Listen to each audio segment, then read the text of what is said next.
all of you.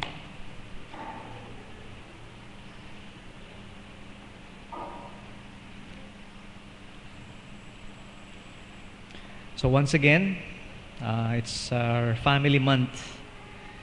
So we've been focusing on family. Every tuwing August ng every year.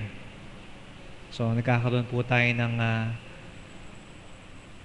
mga mensahe, yung nagbibigay po ng pagpapahalaga sa ating pamilya. And tonight I'd like to speak about yung sakripisyo that we do sa ating po mga pamilya. So buksan po natin ating Biblia sa 2 Corinthians chapter 12. Marami tayong verse titingnan, pero simulan po natin dito sa 2 Corinthians chapter 12.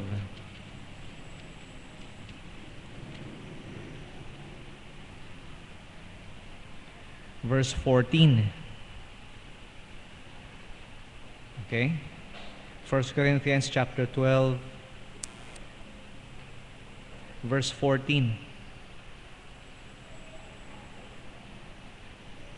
So bago po tayo magpatuloy sa ating pagbabasa, tayo po ay manalangin. Panginoon, maraming pong salamat sa iyo sa tiwala na binigay mo sa amin, na kami po ay maaring umasa sa iyo dahil maging yung aming pong kakayanan para magtiwala, Panginoon, sa iyo ay nanggaling sa iyo. At sa sandaling ito, Panginoon, ipakita mo, Panginoon, sa amin kung ano po ang inyong pong kalooban para sa aming buhay, maging sa aming pong mga pamilya. Ito po ang aming samodalangin sa pangalan ni Jesus. Amen. So, basahin ko po, 2 Corinthians 12:14. Behold, the third time I am ready to come to you, and I will not be burdensome unto you. For I seek not yours, but you. For the children ought not to lay up for the parents, but the parents for the children. So tinuturing po ni Pablo na parang mga anak niya, ito pong mga mahanampalataya sa Korinto. Hindi naman sila magkaano-ano. Okay? They're not related. Okay? Pero spiritually, may ahambing po natin yung nararamdaman ni Pablo para sa kanila. Katulad ng isang magulang para sa kanyang anak. At sabi niya, siya po ay darating sa kanila sa pangatlong beses. Ayaw niya maging pabigat dito sa kanyang mga sa mga mahanampalataya. So hindi siya pumunta doon para makinabang sa kanila. Sabi niya, I seek not yours. Kundi kabaligtaran. Gusto niya siya po ang magbibigay sa kanila. I seek not yours, but you. At ito po ang sabi niya po, na masyadong totoo. Kung naiintindihan po natin, ang katayuan ng isang magulang. So dito, for the children ought not to lay up for the parents, but the parents for the children. So, kung pag-uusapan po, yung sakripisyo, sino ba ang nagsasakripisyo? Ang anak ba ang nagsasakripisyo para sa magulang? O ang magulang ang nagsasakripisyo para sa anak? So, sa experience po natin, so alam natin na ang magulang ang nagsasakripisyo para sa mga anak. Okay, that makes sense. Okay? For the propagation of the race. So paano nga naman magpapatuloy ang buhay sa mundong ito kung sinasakripisyo natin ang mga anak natin. Pero alam niyo po yung pong sacrifice. So pupunta po tayo dun sa medyo hindi ho natin maisip na maaring gawin po ng isang magulang, that is to offer up as a sacrifice yung kanilang anak. At alam niyo po ba, ito pong bagay na ito, has been happening since since the beginning. In fact, nung time po ni Moses, meron po sinabi si Moses na hindi ho dapat nilang gawin. Sa Leviticus 20 verse 2 to 5, it says, "Again thou shalt say unto the children of Israel, whosoever he be,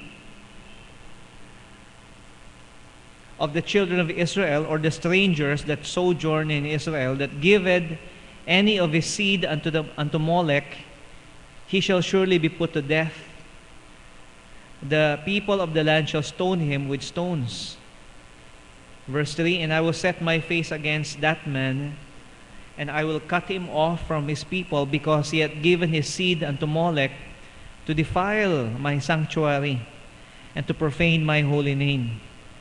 Verse 4, if the people of the land do any ways hide their eyes from man, when he giveth his seed unto Molech, and kill him not, then will I set my face against that man, and against his family, and cut him off, and all that go a-whoring after him, to commit whoredom with Molech from among the people. So, sino ba itong si Molech? So, ilang beses binanggit dito, Si Molech, na sila po ay hindi dapat ibigay yung kanilang binhi, okay, or their children dito po kay Molech. So ito pong ginagawa po nila na pag-aalay ng kanilang mga anak kay Molech. Inaalay po nila ito parang sacrifice. And this is a heinous crime, considered nung time ni Moses. And of course, kahit ngayon. Of course, di ba? He will be put to death. He will be stoned to death. Yung nagpa-practice po ng ganitong klaseng sacrifice na pagsamba. Hindi lamang yung nagpa-practice po nito. Yung alam mo na mayroong gumagawa nito, tapos tinago mo siya. Okay, you hide him. Sabi sa verse 4. So, ganun din. Ganun din ang penalty sa iyo. So isipin niyo po na nung panahon pa nila, bago pa nung panahon ni Moses, they were already sacrificing their children. So ito po bang kautusan na ito ay nakapigil po sa kanila? Hindi po. Because even up to the reign of Solomon, people were still doing this. Kung titingnan niyo po, sa 1 Kings 11 verse 6 to 7, maging si Solomon po. Sabi po dito, "And Solomon did evil in the sight of the Lord, and went not fully after the Lord, as did David his father. Then did Solomon build a high place for Chemos, the abomination of Moab, in the hill that is before Jerusalem, and for Molech, the abomination of the children of Ammon." So ito pong si Solomon ay nagpatayo ng high place o na isang shrine for this deity, for this false god, among others, si Chemos at si Molech. So bakit po ginawa ni Solomon ito? Alam niyo naman mali ito. Okay, so maybe he did not practice it, maybe he did not participate it, pero siya po ay nagpagawa. At kung babasahin po natin, is because he has married strange wives. So nag-asawa siya ng taga Moab, nag-asawa siya ng taga Ammon na hindi kumikilala sa Diyos. Okay? At maraming asawa si Solomon. And because of this, yung kanya po mga asawa ang naglayo sa kanya sa Panginoon. So makikita po natin, even up to the time of Solomon, they were still, offering their children to Molech. At maging hanggang doon po sa dumating sa sukdulan po, na before the exile, before the Babylonian exile in 586 BC, nung panahon po ni Jeremiah. Okay? If you would like to look at Jeremiah 32, verse 35, Ito po sinasabi po rito, no? And they built the high places of Baal, which are in the valley of the son of Hinnom, to cause their sons and daughters to pass through the fire of Molech, which I commanded them not, neither came it to my mind that they should do this abomination to cause Judah to sin. And so makikita po natin, no, hanggang sa huli, they were still practicing this. Nung panahon po ni Jeremiah, bago sila pinahintulutan ng Panginoon na maging bihag ng mga Babylonian. So ang ginagawa po nila, they bring the sacrifice, ito pong bata, so maaring infant, sanggol, or a young child. They bring it to Tophet, or the valley of the son of Hinnom. At meron po silang doon, merong rebulto made of bronze or metal. Ito po ay yung katawan niya ay katawan ng tao, pero yung ulo niya ay ulo ng ox or cow. So naka-ano po yan, naka-stretch yung kanyang arms. So ang loob po nitong ito pong statue na to is hollow. Pero sa loob merong apoy. Okay? So ang ginagawa po nila, kinukuha nila yung bata and parental guidance is advice. Okay? Kinukuha po nila yung bata at inilalagay po nila doon sa nagbabagang kamay ito pong statue na to. And of course, they have their music, their drums, para hindi nila marinig. Kasi hindi daw tatanggapin ng Diyos-Diyosa nila yung maingay na umiiyak na sacrifice. So in order for them not to hear the cries of the either the child or maybe the mother, okay, they have this music, and you can imagine the searing sound and horrible, pain that this sacrifice. And they were doing that. Okay, Israel, God's people, were doing this. At yun na po yung sakdulan. Nung panahon pa lang ni Moses, sinabihin sa kanila, do not offer your children to Molech. But they continued on hanggang sila po ay masasabi po natin, dinisiplina ng Panginoon for their apostasy.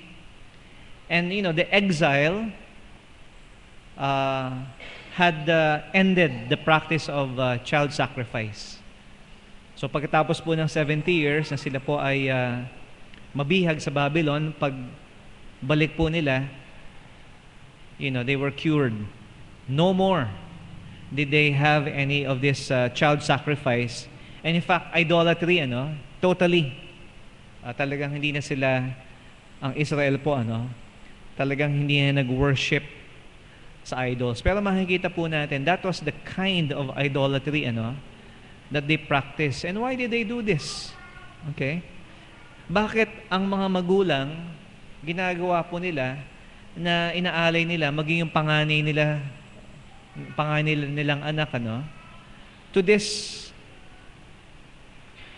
false god. And the reason, is the same. Kung bakit sila sumasamba sa mga hayop, sa nature, is because they want prosperity. Gusto nila yung kasaganahan.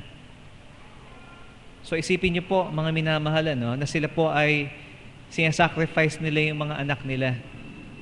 So that, okay, they will have a good harvest para maging maganda yung ani nila, para hindi magkaroon ng salot.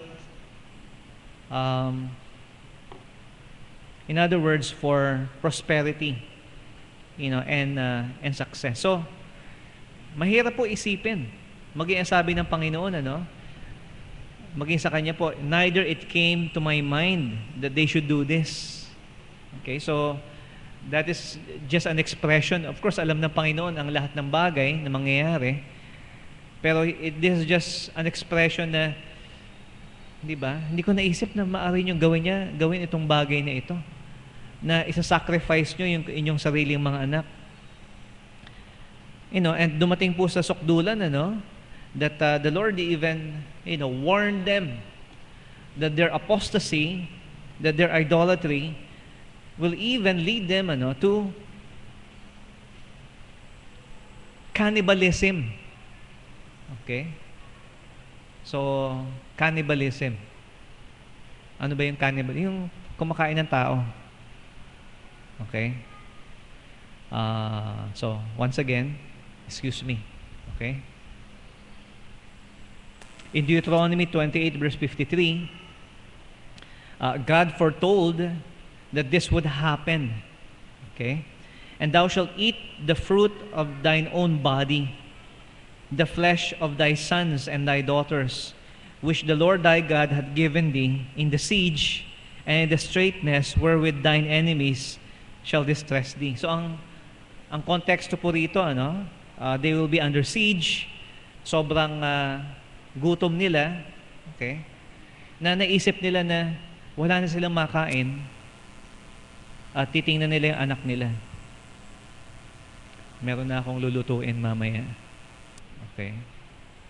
I mean, can you even imagine, that sort of thing?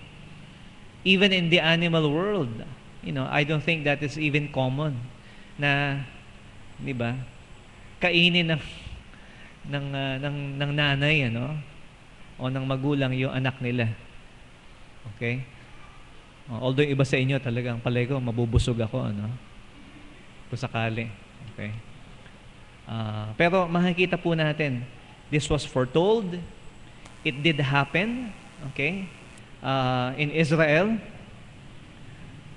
and all because, na ang magulang nawawala na. Okay? Yung sa puso po nila, sandali, andito tayo, hindi para ang anak natin ang magsakripisyo para sa atin, kundi tayo ang dapat magsakripisyo para sa kanila. That is just but a natural affection, an instinct na nilagay ng Diyos sa atin. Because we are made in the image and likeness of God. Dahil ganun din po ang Diyos. Hindi tayo ang nagsasakripisyo sa Diyos. Ang Diyos ang una na nagsakripisyo para sa atin. At dahil sila po ay lumayo sa kanilang pag-ibig at pagkilala sa Diyos, nawala po yung kanilang natural affection. Why? Dahil sila po ay naging sakim. Ang kanilang pong pag-ibig sa kanilang mga anak ay napalitan ng kanilang pagnanasa for material prosperity. Hindi pangkaraniwan na minsan narinig natin sa mga balita at nagugulat pa rin tayo na mayroong mga magulang na ipinagbibili yung kanilang mga anak, mga sanggol, para lamang sila po ay matustusan yung kanilang bisyo, yung drugs, yung kanilang pagsusugal. Okay? So, hindi katanggap-tanggap sa atin. And of course, meron tayong mga batas dito sa mga ganyan po mga bagay. However, mga minamahal, okay, in a way that we are still, kung pag-uusapan po natin si Pablo, how he sacrificed for them spiritually. And of course, nung si Abraham po, nung inutusan siya ng Panginoon to sacrifice Isaac in Genesis chapter 22, it was a test, okay, of his faith to the Lord. So, hindi talaga intensyon o layunin ng Panginoon Diyos na gawin to ng sino man. Pero mga minamahal, makikita po natin na yung sakripisyo, okay, na ginagawa po natin para sa ating mga anak, isipin natin, ito ba talaga ay para sa kanila? I mean, alam ko po, at alam niyo po, yung mga kabataan dito, we take it for granted. Yung paghihirap, yung sakripisyo na ginagawa ng mga magulang natin para sa atin, Di ba? Andiyan na lang yung, di ba? Isusubo na lang niya. Bibigay pa sa'yo. Di ba? Nangyayari pa ba yun? Hindi na, ano? Okay. Pero, that's normal. Okay? Ang mga magulang nagsasakripisyo para sa atin. Hanggat kaya pa nila. Hanggat kaya pa. Okay? Nagpupuyat. Okay? Nag-aalaga. Ano pa? Nag-aantay sa inyo pag hindi pa kayo umuuwi. Naku, ano kaya ang ano? Di ba? Hindi tayo mapakali. Andiyan pa rin. Di ba? Na kung papipiliin tayo, bago sila, ako muna. Okay? Yun ang talagang order of things. Bago may mangyari sa'yo, sa akin muna. So, hindi ho natin binabaliwala, ano? Yung pagsisikap ng ating mga magulang, yung sakripisyo na ginagawa natin para sa kanila. Pero ano ho ba ang naaayon sa kalooban ng Diyos? Ano ho ba ang talagang tungkulin po natin sa ating mga anak? Because we might think that we are sacrificing our children for some temporal success. At the same time, neglecting our parental duties. So, andyan po na minsan, iniisip natin na minsan kasi maaaring sumobra din eh. Diba? Sumobra din tayo. Na gusto nating magtagumpay. Okay? Gusto nating magstay sa office ng, tayo yung pinakamatagal doon, pinakamasipag. And, nothing wrong with that. Okay? Pero kung isasakripisyo po natin, yung ating relationship with our family, guess what? In the end of your life, okay, you will not say, I'm glad I spent so much time in the office, instead of spending time with my family. In the end, iisipin pa rin natin, sana mas nabigyan ko ng panahon yung aking pamilya kaysa dun sa trabaho ko. And wala akong masama sa trabaho. That's part of our obligation. However, dapat balansehin po natin. Do not neglect the training of our children. Meron po mga magulang, dahil siguro sa naging karanasan po nila, na sila ay sa paglaki po nila ay naging salat sa kanilang mga pangangailangan, iniisip nila na ayokong maranasan ng mga anak ko ito, yung hirap na naranasan ko noong ako'y bata. But in effect, okay, we neglect their training, okay, their preparation for life. Okay? We neglect and we let them just do what they want. Okay? So siguro dahil nagigilty tayo na hindi natin na ibibigay sa kanila yung panahon na dapat natin ibigay sa kanila. So hinahayaan na lang natin sa kanila. I think that's even worse than not training them, is let them do what they want. Okay? Hindi po yon ang gusto ng Panginoon. Kung tutuusin, hindi rin yun ang dapat na gusto nila, na pabayaan mo na lang sila, na hindi mo alam kung nasaan sila ngayon. At nakakalungkot po, many children of this generation have not experienced any form of training and discipline from their parents. Siguro magpataas tayo ng kamay sa mga bata ngayon. Ilan sa inyo rito ang naka-experience ng spanking sa inyong mga magulang? Iba, halos walang maalala. Kasi wala talaga. Okay? Wala. Marami sa mga bata ngayon, they don't know that. Of course, dapat nasa lugar din po. Pero, ano ba sinasabi sa atin ng Bible? Proverbs 29:15, the rod and reproof give wisdom, but a child left to himself bringeth his mother to shame. Ano po dito? Hindi lang reproof, hindi lang pagsasabihan mo, but also the rod. Okay? Gives wisdom. You know, that's part of training. You know, yung correction and also yung discipline. Otherwise, they will not honor us. Yung sinasabi ng Panginoon, children, honor your father and mother. Why? Because we have not given them this correction and they will bring us to shame. So, dapat balansehin po natin yan. Okay? Ngayon, iba na po. Di ba?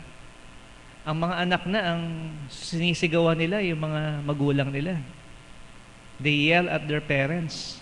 Don't do that. Okay? Don't ever do that. Hindi mo makukuha yan sa palakasan ng boses. Okay? And of course, pag ginawa nila sa atin yon, huwag natin papalampasin. Baligtad na ho ang mundo ngayon, ang mga magulang na ang takot sa kanilang mga anak. There are some places, even in the West, that hindi mo na pwedeng sawayin ang bata. Hindi mo na pwedeng ituwid ang bata, otherwise susumbong ka.